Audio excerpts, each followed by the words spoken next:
మన దేశంలో వైద్య విద్యా రంగంలో మరి అనేక విషయాలుగా అభివృద్ధి చెందాలి అంటే ఇన్ఫ్రాస్ట్రక్చర్ పరంగా గానీ ఇంకా రకరకాలైనటువంటి విషయాలుగా అభివృద్ధి చెందాలంటే ఏవి చర్యలు చేపట్టాలని చెప్పి కొన్ని కీ ఏరియాస్ లో వారు ఇచ్చినటువంటి డైరెక్షన్స్ ఆ రిపోర్ట్ లో అది కూడా చూద్దాం. మొదటిది కరికులం రివిజన్, ఆ తర్వాత ఫ్యాకల్టీ డెవలప్మెంట్, లేదా కరికులం మార్చాలి, ఫ్యాకల్టీని ఇంప్రూవ్ చేయాలి, ఇన్ఫ్రాస్ట్రక్చర్ మెరుగుపరచాలి, క్లినికల్ ఎక్స్పోజర్, కమ్యూనికేషన్ స్కిల్స్ మెరుగుపరచాలి. ఇట్లా చెప్తూ వాళ్ళు ఏం చెప్పారండి, recommendation number 12 public private partnerships.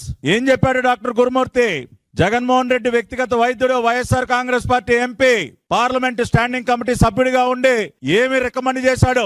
ఏమా జగన్ రెడ్డి, నీ పర్సనల్ డాక్టర్ అయ్యా, నిత్యం మందులు వేసుకుంటావు కదా, అని ఇచ్చినటువంటి మందులు క్రీములు రాయించుకుంటావు కదా, ఏం చెప్తా ఉన్నాడు నీ personal doctor?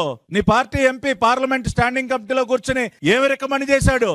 Encourage public private partnership. Medical కాలేజీల యొక్క డెవలప్మెంట్ కి పబ్లిక్ ప్రైవేట్ పార్ట్నర్షిప్ ని ఎంకరేజ్ చేయమన్నాడు. Collaborate with private institutions to expand access to quality medical education. Public private partnership can help in sharing resources and expertise. ఇదిగోండి, అందరు చూడండి, వీళ్ళు ఢిల్లీలో ఏం చెప్పారో ఇవాళ ఇక్కడ గల్లీల్లో దొంగ నాటకాలు ఏం ఆడుతా ఉన్నారో ఒక్కసారి చదవండి అందరూ. డాక్టర్ గురుమూర్తి స్టాండింగ్ కమిటీలో కూర్చొని చెప్పింది ఏంటి?